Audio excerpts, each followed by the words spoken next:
नमस्कार, मैं हूं संजीव सिंह राठौर और आप देख रहे हैं city news network. Uttar Pradesh सरकार में योगी जी के 1 साल पूरे हो गए हैं, मतलब मंत्रिमंडल को 1 साल पूरे हो गए हैं कल 19 तारीख को।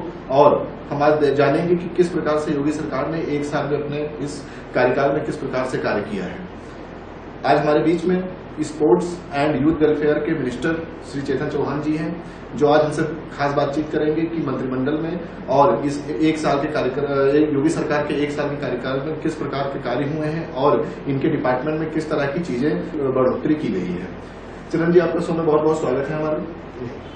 सर, अभी रिसेंटली योगी सरकार के 1 साल पूरे हुए मंत्रिमंडल की, और साल भर लगातार बहुत सारी योजनाएं और बहुत सारे डिपार्टमेंट्स में बढ़ोतरी की गई है। आप हमारे शो के माध्यम से बताइए कि किस प्रकार से मंत्रिमंडल का विस्तार हुआ है और मंत्रिमंडल में जो अभी तक 1 साल का कार्यकाल पूरा हुआ, इसमें किस प्रकार से योगी सरकार ने कार्य किया। देखिए, मैं समझता हूँ कि जो 1 साल जो गया है ये उत्तर प्रदेश के लिए बहुत अच्छा गया है। और मैं कहूँगा कि भारतीय जनता पार्टी या उत्तर प्रदेश सरकार के लिए ये बहुत संतोषजनक है निकाल गया है।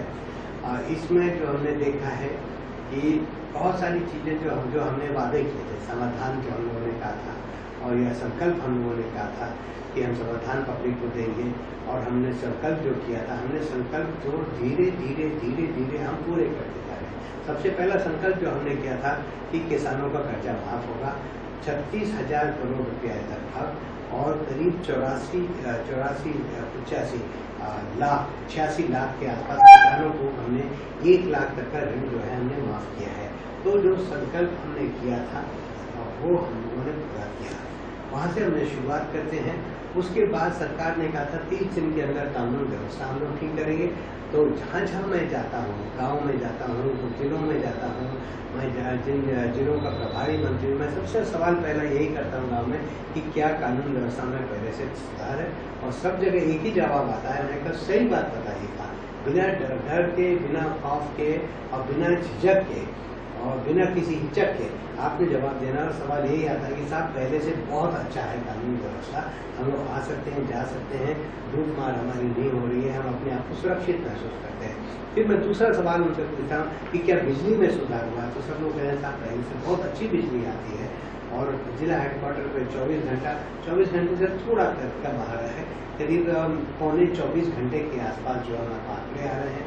पौने 24 घंटे जो है बिजली मिल रही है बड़े जो जिला हेडक्वार्टर वहाँ पर, और तहसील हेडक्वार्टर में लगभग 20 घंटे, और किसानों को 16 से 18 घंटे बिजली मिल रही है। तो मैं गाँव में भी पूछता हूँ तो बोलते हैं हाँ साहब पहले से बहुत अच्छी बिजली आ रही है। तो ये जो दोनों चीजें हैं, मैं समझता हूँ कि ये बहुत ही लोगों को जो है ये राहत दे रही है, जो पिछली गवर्नमेंट ने नहीं दी है।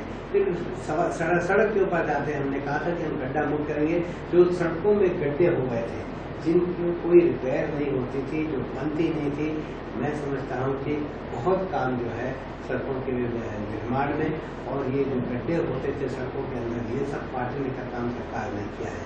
अब फिर उसके बाद आ जाते हैं हम किसानों के ऊपर और आगे बढ़ते हैं हम लोग। ये एक और चीज मैं इसमें यहाँ करना चाहता हूँ कि जो हमने राहत दी है किसानों को, हमने कर्जे माफ किए, समाजवादी पार्टी ने भी किए थे। जैसे कि ओलावृष्टि होती थी तो वहाँ पे समाजवादी पार्टी के लोग जो समर्थक थे उनको राहत दी जाती थी।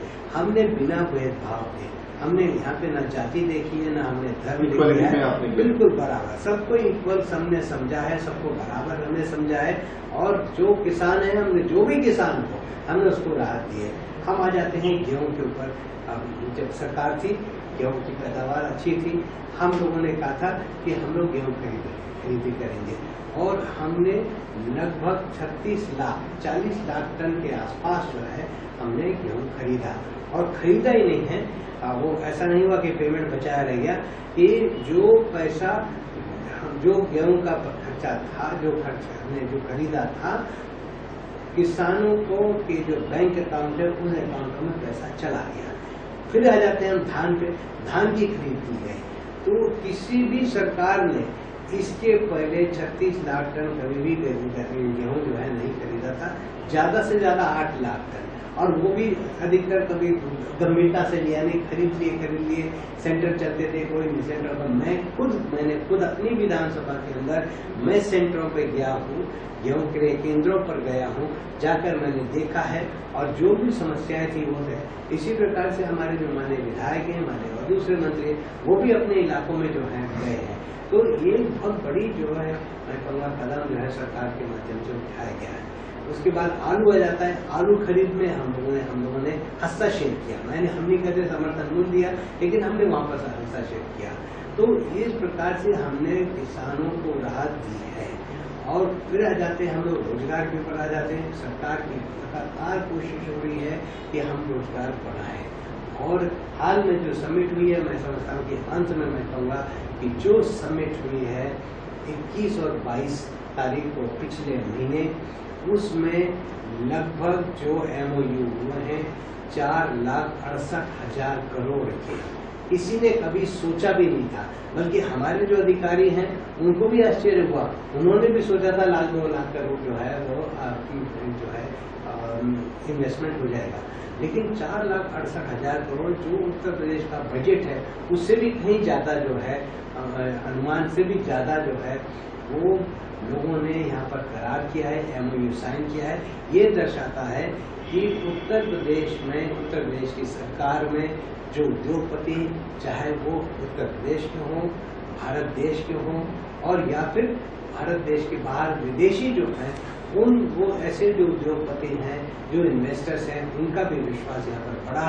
बहुत सारी कंपनियां बाहर से आई, चाहे वो चाइनीज कंपनी हो, अमेरिकन कंपनीज हो, या फिर जर्मन कंपनीज हो, यूरोपियन कंपनीज हो, इंग्लैंड की कंपनियां, वो सब उन्होंने भाग लिया है। और ये जो समिट हुई है ये बहुत सफल गई है। तो इससे मैं अंदाज लगा सकता हूँ, इससे पहले कभी इतनी बड़ी इन्वेस्टर समिट नहीं थी, कभी इन्वेस्टर आए थे उत्तर प्रदेश, इतना गंभीरता से कभी बुलाया गया और न गंभीरता से उसको लिया गया, और न गंभीरता से पिछली सरकारों ने इसके बारे में सोचा। रोजगार के बारे में यहाँ पर सोचा है, क्योंकि सरकार को चिंता है, और सरकार को चिंता है गाँव, गरीब, मजदूर और बेरोजगारी उत्तर प्रदेश में सबसे बड़ी समस्या है। खास करके जो हमारे नौजवान हैं, लगभग 12 करोड़ नौजवान जो है वो 20 साल, समझो 18 साल से लेके और 40 साल तक का है। और उन नौजवानों में जो है हताशा है, क्योंकि बेरोजगारी बहुत बड़ी समस्या है। और ये सरकार की लगातार कोशिश है कि हम ये जो नौजवान हैं, ये जो ट्रेंड हो रहे हैं, ये ITI में जा रहे हैं, कौशल विकास में जा रहे हैं, ये जो डॉक्टर्स हैं, ये इंजीनियर्स हैं, या फिर और जो पढ़ाई कर रहे हैं, टेक्निकल एजुकेशन जो कर रहे हैं, तो ऐसे जो नौजवान लोग हैं, किसी भी प्रकार से हम लोग उनको रोजगार मुहैया कराएंगे, अपने पैर पर खड़े होंगे। तो जो मायूसी है लोग में, हम वो मायूसी दूर करना चाहते हैं। यूपी कोका का और इन्वेस्टर समिट का कोई रिलेशन है? यूपी कोका के लागू होने से इन्वेस्टर समिट का कोई कुछ खास फर्क पड़ा? देखिए, हमको जो उद्योगपति हैं उनको 3-4 चीजों की आवश्यकता होती है। सबसे पहले कानून व्यवस्था सही होनी चाहिए। कानून व्यवस्था सही होगी तो ही इन्वेस्टर जो है वो लाखों करोड़ रुपया यहाँ पर लगाएगा, और वो ये चाहता है कि यहाँ पर उनकी सुरक्षा हो, और उनकी फैक्ट्रियां जब लगेंगी वहाँ पे काम करने वाले उनकी सुरक्षा हो।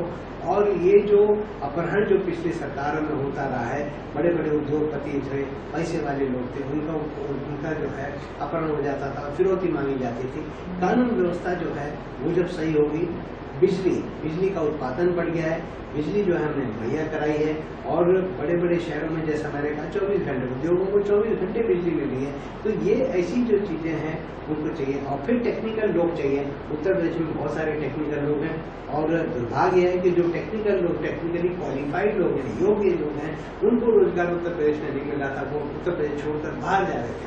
उनमें एक मायूसी थी, फ्रस्ट्रेशन था, और बहुत दुखी थे कि पढ़ लिख गए हैं, इतना पैसा खर्च कर हो गया।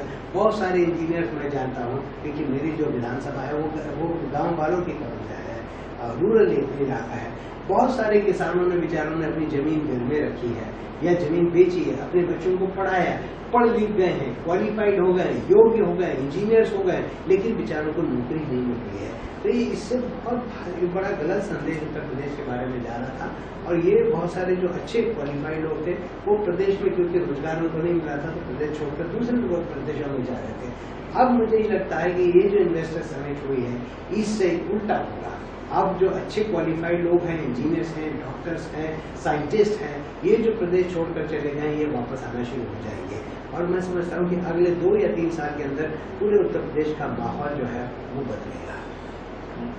आप ये आपका डिपार्टमेंट जो है योगी सरकार ने इन 1 सालों में पिछली सरकार के अलावा जी इस बार क्या क्या नई चीजें ऐड की हैं?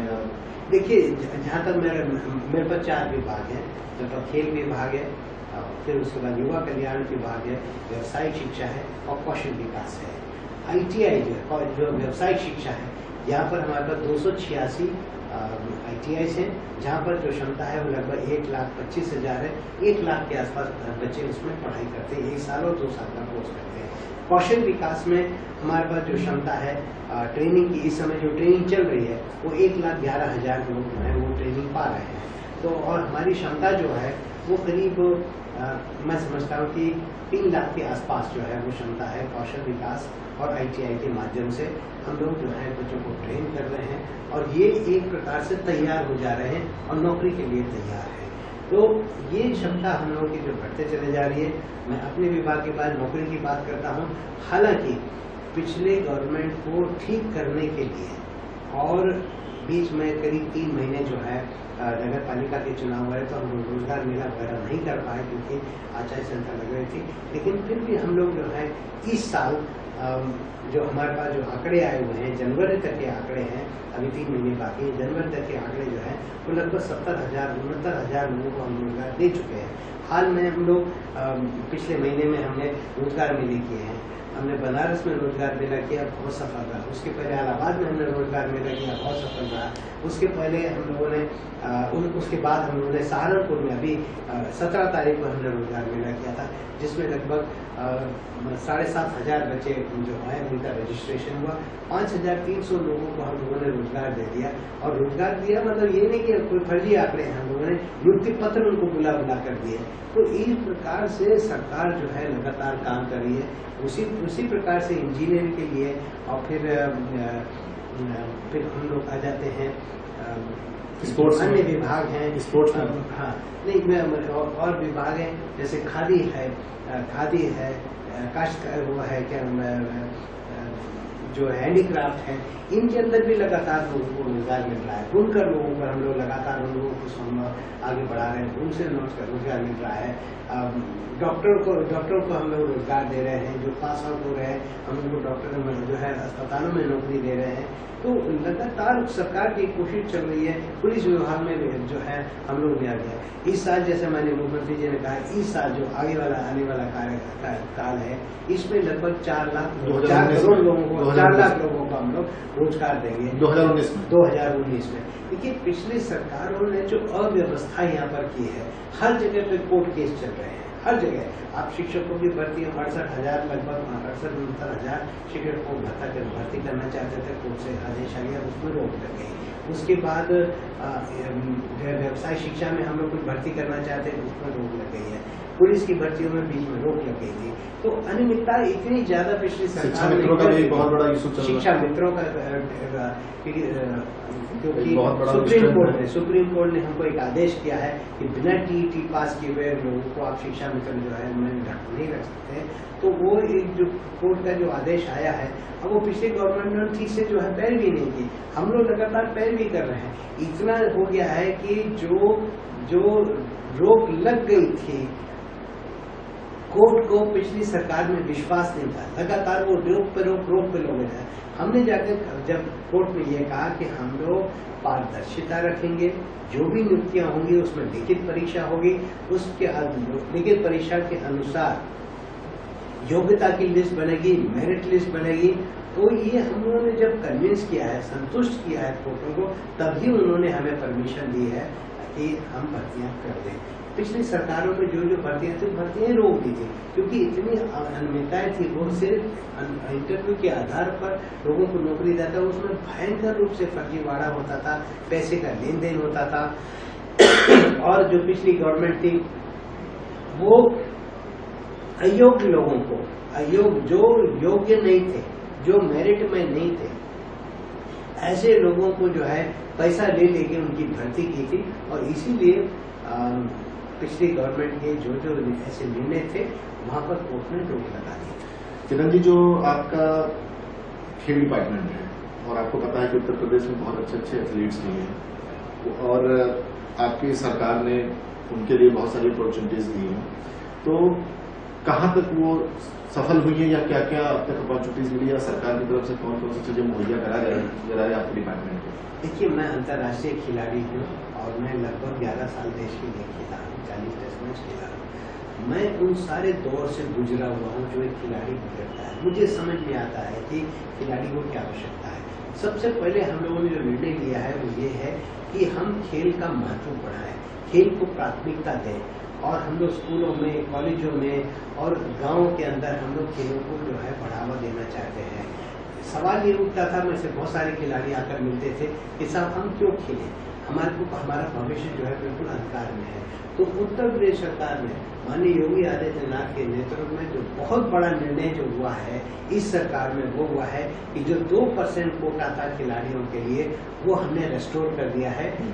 सरकार के 11 विभागों में नौकरियां खिलाड़ियों के लिए खोल दी गई है। मैं समझता हूँ बहुत बड़ा कदम है, और हम लोग क्लास 2 तक नौकरी देंगे जो अंतर्राष्ट्रीय स्तर पर मेडल जीतेंगे, ओलंपिक्स में मेडल जीतेंगे, एशियन गेम्स में मेडल जीतेंगे या जिनको अर्जुन पुरस्कार मिलेगा, हम क्लास 2 तक की उनको नौकरी देंगे।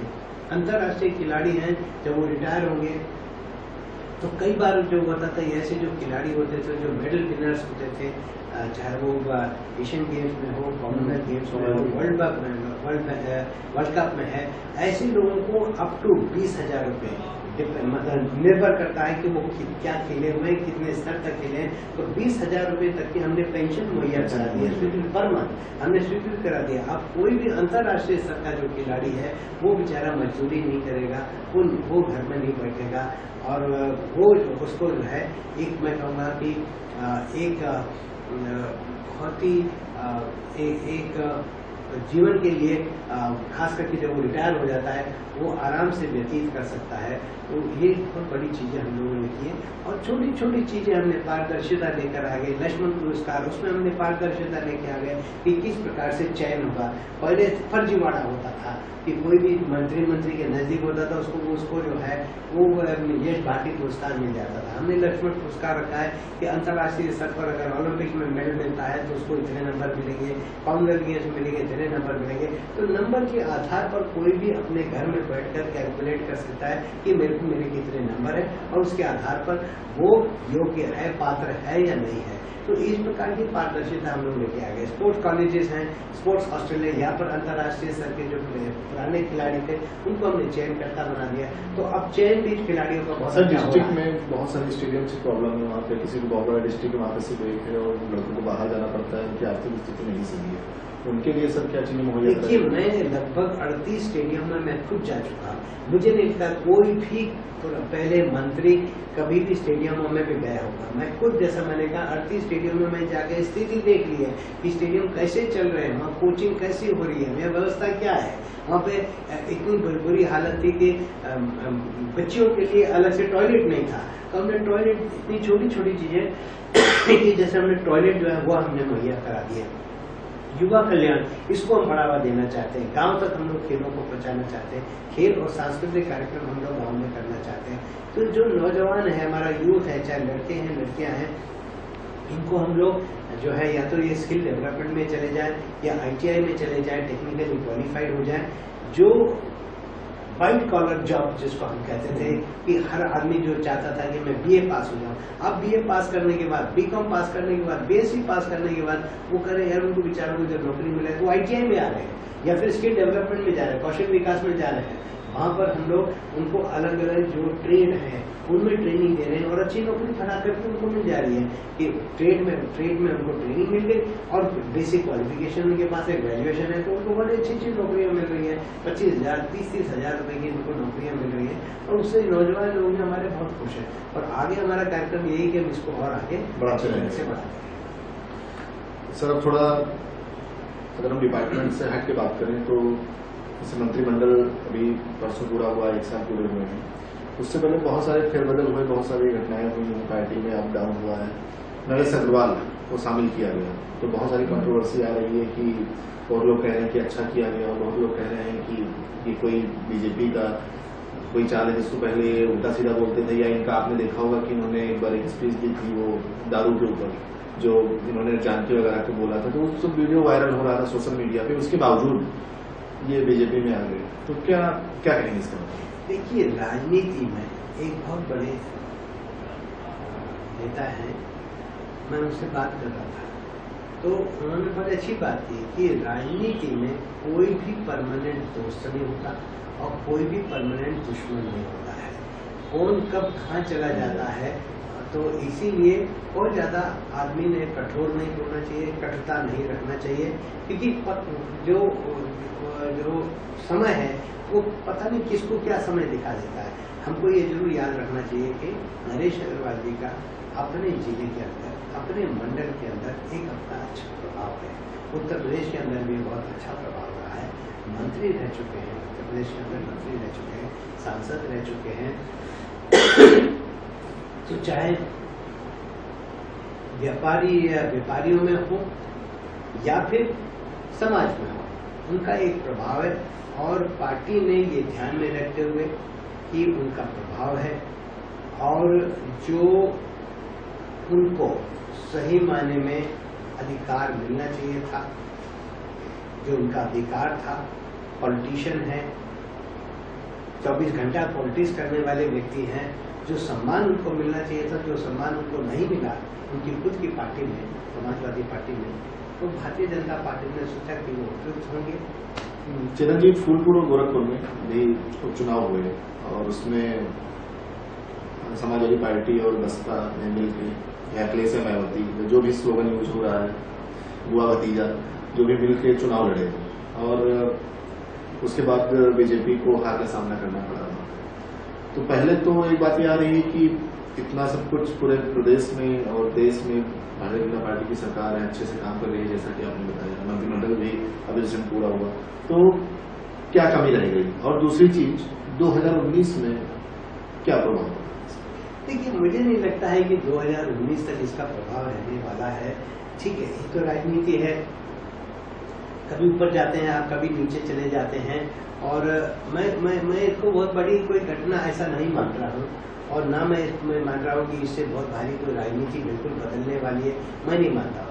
हाँ, ये बात जरूर है कि थोड़ा सा हम लोग अत्यधिक विश्वास हो गया था, जैसे माननीय मुख्यमंत्री जी ने, वैसे हमारे जो बड़े नेता भी कह रहे हैं कि हम लोगों ने थोड़ा सा हमने हल्के से ये चुनाव जो है ले लिया है और उसकी वजह से थोड़ा नुकसान हुआ है। योगी जी का स्टेटमेंट आया था कि अत्यधिक उत्साह या और कॉन्फिडेंस, और भी पार्टी के नेताओं से बयान है भारतीय जनता पार्टी से, ओवर कॉन्फिडेंस।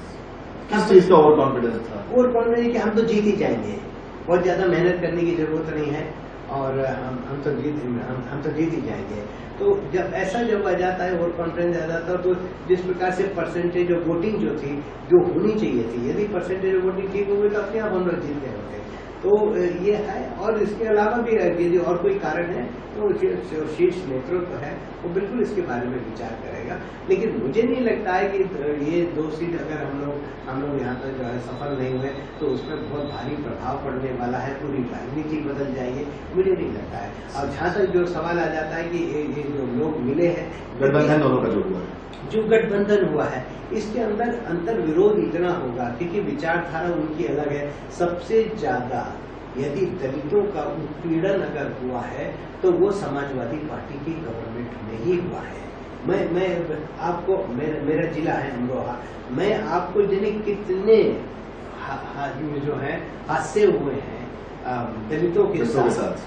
हाँ, मैं खुद गया हूँ, जिहर एक गांव है जहाँ पर एक दलित महिला थी, उसने केवल इतना कह दिया, एक मुस्लिम वर्ग के लड़के थे जो मोटरसाइकिल चला रहे कि मोटरसाइकिल धीरे चलाओ, किस प्रकार से पूरे इकट्ठा होकर आगे दलित महिला को पीटा और उसमें आपको बचाने के लिए केवल भारतीय जनता पार्टी के लोग गए। तो ऐसे बहुत सारे घटनाएं जो हैं वो हैं। 2019 तो मुझे नहीं लगता कि ये लोग जो है पब्लिक सब समझ रही है कि ये अगर इकट्ठा हो रहे हैं, ये उनका परस्त लोग हैं, ये केवल मौके का फायदा उठाना चाहते हैं और जनता को जो है ये बेवकूफ बनाना चाहते हैं, गुमराह करना चाहते हैं। क्योंकि इसके पहले भी उन्होंने गठबंधन किया था जो मैं समझता हूँ 1 साल भर भी नहीं चला और वहाँ पर तो मायावती जी के ऊपर तो उनके ऊपर आक्रमण हो गया था, उनको तो जनता जलाना चाह रहे थे। तो ऐसे जब इतनी कटुता अगर 2 पार्टियों के बीच में रही है, जो दुश्मनी इतनी रही है, तो उनके साथ यदि मिलकर गवर्नमेंट कोई चुनाव लड़ता है तो मैं समझता हूँ जनता उसको अच्छी तरह से परखेगी। और हमारे ऊपर आरोप लगा देते हैं कि हम लोग दलित विरोधी हैं। अरे हमने भारतीय जनता पार्टी ने इस देश का राष्ट्रपति है, हमने दलित बनाया है। सर, ये आपने जब दलित विरोधी बात की है, इसमें सर पोजीशन की पार्टीज को लोग बोल रहे हैं कि जैसे मतलब लोग कह रहे हैं कि इस टाइम मतलब इस समय जो कार्यकाल चल रहा है, इसमें भारतीय जनता पार्टी जो है वो दलितों की राजनीति कर रही है। अच्छे प्रतिष्ठित पद, चाहे राष्ट्रपति जी का हो, चाहे उप मुख्यमंत्री का हो, अपने केशव प्रसाद मौर्य जी को भी लेके आए वो, और श्याम प्रसाद मौर्य जी तो है ही बसपा में थे, उसके बाद आए थे शुरू में ही, उसके बाद अपने प्रदेश अध्यक्ष वगैरह जो भी उनको भी बनाया गया। तो आप क्या कहेंगे इसके बारे में कि क्या ऐसा हो रहा है कुछ पार्टी में ऐसा या जो देखिए भारतीय जनता पार्टी जो है माननीय प्रधानमंत्री ने जैसे कहा है कि सबका साथ सबका विकास, सबका विकास ये बहुत बड़ी है। सबका साथ का अर्थ लगाइएगा, सबका अर्थ यहाँ पर हो गया कि जितने लोग यहाँ पर रहते हैं, हिंदू, मुस्लिम, सिख, ईसाई और जाति के लोग, जितनी भी जाति के लोग हैं, चाहे वो हरिजन हो, SC ST हो, सबका साथ हमको लेना है और सबका विकास करना है। सबका विकास, हम लोग किसी को छोड़ना नहीं चाहते हैं और हम लोग कोई भी जातिवाद की राजनीति नहीं कर रहे हैं। और इसीलिए चाहे राष्ट्रपति हो या फिर दूसरे जो हमारे मंत्री हैं, सबको हम ये संदेश देना चाहते हैं कि सबकी भागीदारी होगी, चाहे मंत्रिमंडल हो या अधिकार के अंदर, या फिर उसी प्रकार से अधिकारी जो हैं, हम लोग कभी ये नहीं चुन रहे हैं कि किसी अपर कास्ट के लोग ही जो हैं वो अधिकारी बने रहे और उनको अच्छे पोस्टिंग मिल जाए। जो दूसरे अधिकारी भी हैं, दूसरी जाति के लोग कहते थे कि यादवों का उत्पीड़न होगा। यादव जो है अधिकारी हैं, अच्छे जगह पर यादव अधिकारी है। मेरा इतना इम्पोर्टेंट विभाग है कौशल विकास जो है, जिसमें हम लोग रोजगार देने जा रहे हैं, जिसमें हम लोगों को ट्रेन करेंगे। हमारे जो मिशन डायरेक्टर है वो यादव है, रंजन यादव है। तो हम लोग किसी को छोड़ नहीं रहे, सबको साथ लेकर भारतीय जनता पार्टी चल रही है और पूरे देश के अंदर ही नहीं, पूरी दुनिया के अंदर हम संदेश देना चाहते हैं कि पार्टी जो है ये पार्टी विद डिफरेंस, ये पार्टी अलग है। क्योंकि भारतीय जनता पार्टी पूरी दुनिया की सबसे बड़ी पार्टी है। अगर हम मेंबरशिप देखते हैं, सबसे ज्यादा इसकी मेंबरशिप है, तो इतनी बड़ी पार्टी है। तो हम लोग ये छोटी चीजों में नहीं रहने वाले हैं और हम किसी वर्ग विशेष की हम पार्टी नहीं रहने वाले हैं, हम किसी जाति या किसी धर्म की पार्टी नहीं रहने वाले हैं। सबको कहते हैं कि सब लोग आइएगा और जब तक सब लोगों का विकास नहीं होगा तब तक देश का और समाज का विकास नहीं हो सकता है। ये माननीय मोदी जी कर रहे हैं और ये माननीय अमित शाह जी कर रहे हैं और यही जो है हमारे नेता लोग कर रहे हैं और सबको मिलकर ही हम लोग आगे चल रहे हैं, तभी देश मजबूत हो जाए। और भारतीय जनता पार्टी की कल्पना यही है कि हमको दुनिया में एक अच्छा ताकतवर देश बनकर उभरना है और उसका नाम हमको आगे बढ़ाना है। जब से माननीय मोदी जी आए हैं, आज एक पहचान है भारत को, जो पहले जो है बिल्कुल कोई पूछता नहीं था, बिल्कुल एक तरह अलग थलग करके छोड़ दिया गया था। आज कोई भी बड़ा निर्णय होता है दुनिया के अंदर, चाहे वो यूनाइटेड नेशंस के द्वारा दिया जाता है या फिर कहीं और लिया जाता है, बातचीत भारत से की जाती है क्योंकि भारत सबसे बड़ा प्रजातंत्र है और इस बात का हम लोगों को गर्व है। और यही माननीय मोदी जी का कहना है कि भारत को हम एक अच्छी पहचान देना चाहते हैं, बड़ी पहचान बना कर देना चाहते हैं, जिससे भारत की खोज पूरी दुनिया में हो। इस प्रकार से आपने देखा कि आज हमने अपने sports and youth welfare minister Shri Chetan Chauhan ji से बात की और कुछ महत्वपूर्ण विषयों पर मंत्रिमंडल, इन्वेस्टर समिट चाहे वो डिपार्टमेंटल रहा हो, चाहे खेल मंत्रालय से रहा हो, चाहे व्यवसायिक शिक्षा से लेकर रहा हो। इसके अलावा और भी बहुत सारे महत्वपूर्ण विषयों से बातें हुई। सर, आपका हमारे चैनल पे बात करने के लिए बहुत बहुत धन्यवाद। Thank you.